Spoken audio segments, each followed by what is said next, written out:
ازاي تبقى بياع شاطر بارت 4. من اكتر الحاجات اللي بتميز البياعين الشطار هي انهم كلامهم بسيط. يعني ايه؟ يعني ناس لطيفة جدا بيمشوا دايما من مبدأ خير الكلام ما قل ودل. هتقولي ايه ده يا ست مروة؟ ده انا بشوف دايما البياعين ده ناس بتعرف تبيع كلام وتتكلم وتاخد وتدي.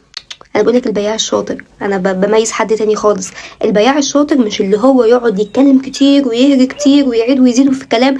البياع الشاطر هو اللي يوصف لك المنتج بتاعه او الحاجه بتاعته بكلام بسيط قوي قوي قوي قوي قوي، بس يلمس قلبك ويخليك انت عايز تروح وتشتري المنتج ده، عشان هو عارف يوصل لك الوصف او الطريقه او الدخله الصح اللي ممكن تجر رجل حضرتك عشان تروح وتشتري منه. فعشان كده البياع الشاطر مش اللي بيتكلم كتير، البياع الشاطر هو اللي يبقى كلامه في الجون بمعنى اصح عشان تروح وتشتري منه اكتر واكتر. بالتالي لو انت عايز تكون بياع شاطر، ابدا اقعد مع المنتج بتاعك كده قعده صفا، ابدا اوصفه بكلمه